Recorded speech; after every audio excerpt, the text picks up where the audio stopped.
पिता दीन मोहे, पिता दीन मोहि कानन राजू, और जही सब भांत मोर बड़काजू। पिताजी ने जंगल का राजा बना दिया मुझे, इसलिए आप तो आशीर्वाद दो, मैं जाऊं और जंगल में जाकर के रहूं, क्योंकि जंगल का राजा मैं बन गया हूं। कौशल्या मां ने कहा, राम मेरी बात कान खोल करके सुन लो। हाँ मां सुनाओ। जो के बल पितु आय सुताता, तो जन जाहू जान बड़ी माता। केवल पिता की आज्ञा है, तो मां ने आज्ञा नहीं दी है, मत जाओ, जन जाओ। अब बहुत बड़े मातृभक्त हैं भगवान राम। माता जी अगर रोक देंगी तो राम जी की हिम्मत नहीं है कि एक कदम आगे बढ़ा दें। यही तो आदर्श है। श्री राम जी से बड़ा मातृपितृ भक्त कौन है? एक बार मैं कथा कह रहा था तो एक सज्जन बोले, श्रवण कुमार क्या कम मातृपितृ भक्त है? हमने कहा नहीं, श्रवण कुमार है। हम विरोध कैसे करेंगे कि भाई श्रवण कुमार मातृपितृ भक्त नहीं है? श्रवण कुमार है। मैंने कहा एक बात बताएं, श्रवण कुमार सब नहीं बन सकते, और श्रवण कुमार के पद चिन्हों पर सब चल नहीं सकते हैं, क्योंकि वो पैदल माता पिता को कंधों पर बिठा करके तीर्थाटन कराया है। बोलो भाई, कराया कि नहीं? लेकिन राम जी ने तो चलने के लिए कि मेरे रास्ते पर चलो एक सुगम मार्ग दे दिया है, सरल मार्ग दे दिया है। क्यों भाई, दे दिया कि नहीं? तो राम जी ने जो सरल मार्ग दिया है उसको तो तुम स्वीकार कर सकते हो, उस पर चल सकते हो, लेकिन श्रवण कुमार का मार्ग बहुत कठिन है। माता पिता को कंधे पर ले जाओ और बिना किसी साधन वाहन के तीर्थाटन कराओ। बोलो संभव है क्या? वो संभव तो बता दो जरा। संभव ही नहीं। मैंने कहा इसलिए वो मातृ पितृ भक्त है, ऐसी कोई बात नहीं है। लेकिन श्री राम की बात इसलिए कही जाती है क्योंकि श्री राम जी ने बहुत सरल तरीका बता दिया है सेवा का, जिसको सहज में स्वीकार किया जा सकता है। आज्ञा का पालन करो, माता पिता की सेवा करो, घर में रह करके ही सेवा करो और आज्ञा का पालन करो। लेकिन श्रवण कुमार अगर बनोगे तो फिर घर में तो सेवा करनी पड़ेगी, लेकिन कंधे पर रख के तीर्थ ले जाना पड़ेगा। अब बोलो निर्वाह हो पाएगा? तो काय के श्रवण कुमार तुम? एक लड़का बोला हम तो बनेंगे श्रवण कुमार। हमके बहुत अच्छी बात है, बन जा तब तो बहुत अच्छी बात है। बोले महाराज टाइम दो, मुझे मौका दो। कितना मौका चाहिए? बोले 1 साल का मौका चाहिए। हमका ठीक, क्या मौका इसमें क्या है? बोले थोड़ा सा अभ्यास करूंगा, ताकत हासिल करूंगा, और फिर माता पिता को कंधों पे बिठाऊंगा और फिर तीर्थों में ले जाऊंगा और फिर आपको बताऊंगा, तो आप प्रमाण पत्र देना, कलयुग का श्रवण कुमार। बोले 4 धामों में नहीं ले जा सकता हूं, लेकिन चित्रकूट तक तो ले ही जाऊंगा। इतना तो है अपने घर से चित्रकूट तक, और चित्रकूट में ही सारे धाम है महाराज। हमने कहा चित्रकूट तक ले जाना। साल भर बाद हम पहुंचे, हमका क्यों चित्रकूट नहीं आए? झूठा श्रवण कुमार की बात करता है। क्या कह रहा था? हमें मौका दो, चित्रकूट तो आया नहीं। बोले महाराज नहीं आए। क्यों नहीं आया? कहता था श्रवण कुमार बनेंगे। बोले महाराज हमारी गलती नहीं है इसमें। हमका किसकी गलती है? बोले माँ बाप की गलती है। हमका माँ बाप की क्या गलती है रे? बोले माँ बाप की ये गलती, हम श्रवण कुमार बनने के लिए तैयार हैं, लेकिन ये अंधे तो हो पहले, अभी तक ये अंधे ही नहीं हुए। बोलो भाई, तब तू चित्रकूट ले जाएगा कंधे बिठा के, जब इनकी आंखें फोड़ देगा। अंधे हो तब। ऐसी भक्ति किसी काम की नहीं होती है प्यारे। इसलिए सावधानी से सुनना, समझने की कोशिश करना। श्री राम जैसा कौन होगा मातृ पितृ भक्त? यदि माँ ने कह दिया है तो जन जाओ जान बड़ी माता, मैं माँ हूं, आदेश दे रही हूं, मत जाओ मत जाओ मत जाओ। अब सोचिए जरा, यहाँ भगवान राम का सिस्टम है, मुझे बन जाना है। और माँ कह रही है मत जाओ मत जाओ मत जाओ। पहले तो पिताजी कह रहे थे मत जाओ, लेकिन भगवान शंकर गए और भगवान ने हृदय परिवर्तन किया तो मौन स्वीकृति दे दी कि नहीं। लेकिन माता जी तो स्पष्ट बोल रही हैं, तो जनी जाओ जान बड़ी माता। मैं कह रही हूं राम मत जाओ, मां हूं मैं। क्योंकि पिता से श्रेष्ठ आज्ञा मां की होती है। भगवान राम ने कहा माता जी विचार करना पड़ेगा आपको। क्या विचार? आप कैकेयी मां और सुमित्रा मां में और अपने में कोई भेद मानती हैं क्या? जब तीनों का भेद समाप्त हो गया था तब मैं आया आपके यहाँ। कौशल्यादि नारी प्रिय सवाचरण पुनीत पति अनुकूल प्रेम दृढ़ हरिपद कमल विनीत। तीनों में कोई भेद था ही नहीं। जो कौशल्या जी हैं वही कैकेयी जी हैं, जो कैकेयी जी हैं वही सुमित्रा जी हैं, कतई कोई भेद नहीं। ये बात बिल्कुल सही है। इतना बड़ा आदर्श परिवार है कि वहां कहीं कोई भेद है ही नहीं। और जहां भेद समाप्त हो जाता है वहीं पर परमात्मा प्रकट हो जाता है। बोलो भाई, हो जाता है कि नहीं? तभी तो मैं आपके यहाँ आया हूं और आपके सामने सबसे पहले प्रकट हुआ था। तीनों माताओं में मैं सबसे पहले किसके सामने प्रकट हुआ था? आपके सामने। है प्रकट कृपाला दीन दयाला कौशल्या हितकारी। आपने ही कहा था कि ये विराट रूप का त्याग करो, आप तो कीजिए शिशु लीला। आपके कहने से मैं शिशु बन गया। लेकिन ये सत्य है कि मैं कौन हूं, इस मर्म को आप जानती हैं। और आपने जैसी आज्ञा दी वैसा ही मैंने किया, शिशु बन गया। आपने कहा रो, में रोने भी लगा। लेकिन ये सत्य है कि आप तीनों में कोई भेद नहीं है। तो कौशल्या जी ने कहा एक बात बताओ राम, माताओं में से किसी माँ ने क्या आज्ञा दी है? का इसलिए तो मैं कह रहा हूं कि हाँ माता जी की भी आज्ञा है। अच्छा, मझली माँ मध्यांबा कैकेयी। अच्छा, कैकेयी ने कह दिया है, बहन कैकेयी ने कहा है। हाँ, इधर आओ, मेरे पास आओ। हृदय परिवर्तन हो गया। ये शब्द सुन करके कौशल्या माँ का हृदय बदल गया, परिवर्तन हो गया। आंखों में आंसू आ गए और कहा मेरे पास आओ राम। पास में राम जी पहुंच गए, सिर पर हाथ रख दिया। बेटा, जो भी तुम तू कहे बन जाना, जो भी तुम तू कहे बन जाना, जो भी तुम तू कहे बन जाना, जो भी तुम तू कहे बन जाना, तो कानन शत अब कानन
यदि पिता के साथ माँ ने भी आज्ञा दी है तो हे राम, कैकेयी और कौशल्या में कोई भेद नहीं। मेरा आशीर्वाद है कि अभी तो एक अयोध्या के तुम राजा बन रहे थे, लेकिन आज तुम बन जा रहे हो। जहां भी वन में रहोगे हे राम, वहां 100 अयोध्या के समान तुम्हें सुख प्राप्त होगा। ये मेरा आशीर्वाद है। तो कानन सत अवध समाना। बोलो भाई, कितना बड़ा आशीर्वाद मिला। बोलो, मिला कि नहीं मिला? हृदय परिवर्तन हुआ कि नहीं हुआ? हुआ हृदय परिवर्तन। इस चौपाई से क्या अर्थ लगाओगे? बोलो, इस चौपाई का यही अर्थ है कि कौशल्या अम्बा ने भी आशीर्वाद दे दिया है। राम, जाओ बन, जाओ बन, जाओ बन। जहां भी वन में रहोगे 100 अयोध्या के समान तुम्हें सुख मिलेगा। इसका मतलब क्या है? भगवान राम ने अपनी माँ को भी सिस्टम में ला दिया कि नहीं ला दिया? बोलो भाई, पिताजी को लाया, माँ को लाया, सिस्टम में लाया कि नहीं लाया? भगवान राम ने सभी को सिस्टम में ला दिया। इसलिए तुम सब भी राम जी के द्वारा बनाया हुआ, विधाता के द्वारा बनाया हुआ जो सिस्टम है उसी में रहो। अलग से अपनी खिचड़ी मत पकाओ, नहीं तो गड़बड़ हो जाएगा सब, याद रखना। कौशल्या अम्बा ने भी कह दिया। भगवान राम ने सोचा कि वाह माँ, आशीर्वाद देकर के तू भेज रही है, अब तो आनंद ही आनंद होगा मेरे जीवन में। लेकिन पिताश्री, भगवान राम के पिताश्री की क्या हालत है, इस पर भी थोड़ा विचार करना है। और देखो क्या होता है, अभी तो हम आगे बढ़ ही रहे हैं। जैसे भगवान राम आगे बढ़े, इतने में मोह बोल पड़ा। देखो, मोह सकल व्याधन कर मूला। ये मोह व्याधियों का मूल है, और ये मोह सबसे बड़ा व्यवधान भी है। आज मोह के कारण ही परिवार में मतभेद पैदा हो रहे हैं। किसके कारण पैदा हो रहे हैं? मोह के कारण। आप कहोगे महाराज, यहां मोह की बात कहां से कह रहे हैं आप? मोह की बात यह है कि राखहु सुतहि करहु अनुरोधु। मोह कह रहा है नहीं, रोको रोको रोको, पुत्र को रोको। मोह क्या बोल रहा है? पुत्र को रोको रोको रोको। ये भावुकता में संतुलन नहीं खोना चाहिए। अति भावुकता है आपकी कि तो कानन सत अवध समाना। 100 अयोध्या के समान सुख मिलेगा। केवल शब्दों से काम नहीं चलेगा।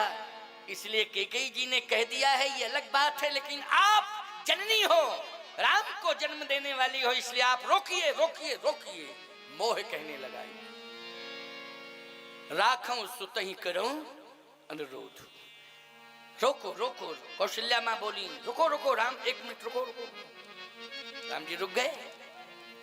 जैसे भगवान राम रुके, समझ गए ये मोह जो है आ गया। और ये मोह शकल व्याधन कर मूला। मोह अपना प्रपंच फैलाने जा रहा है। ये मोह जो है अपना असर दिखा रहा है। मोह असर दिखा रहा है। एक गिलास दूध घर में है, बच्चे 2 हैं, एक जेठानी का एक देवरानी का, और दूध 1 गिलास, और दोनों रो रहे हैं। नियम तो यह है कि आधा आधा गिलास पिला दो। बोलो भैया, आधा आधा पिला दो। मेरी समझ में तो यही सिस्टम कहता। क्यों भाई?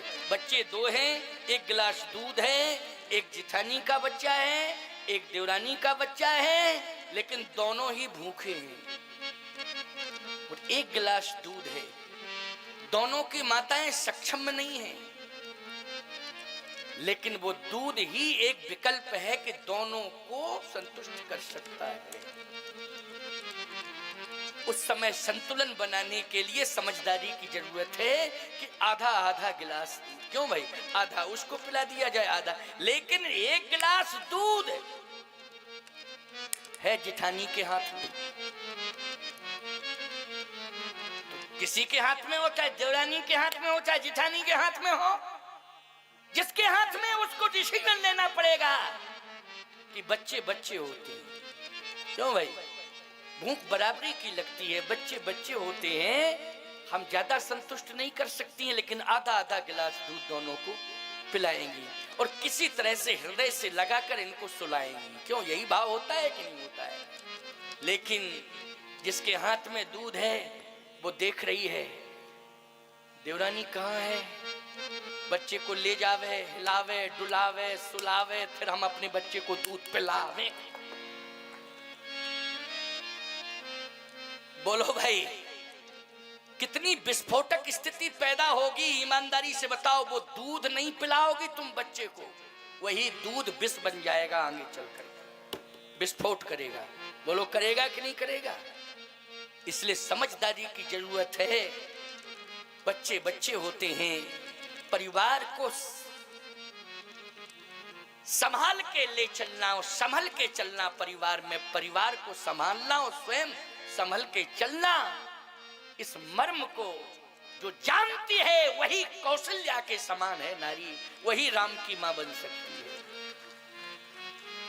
वही कौशल्या के समान है, वही श्री राम की मां बनने की अधिकारिणी है। यह है राम कथा का संदेश, यही कार्य किया है कौशल्या जी।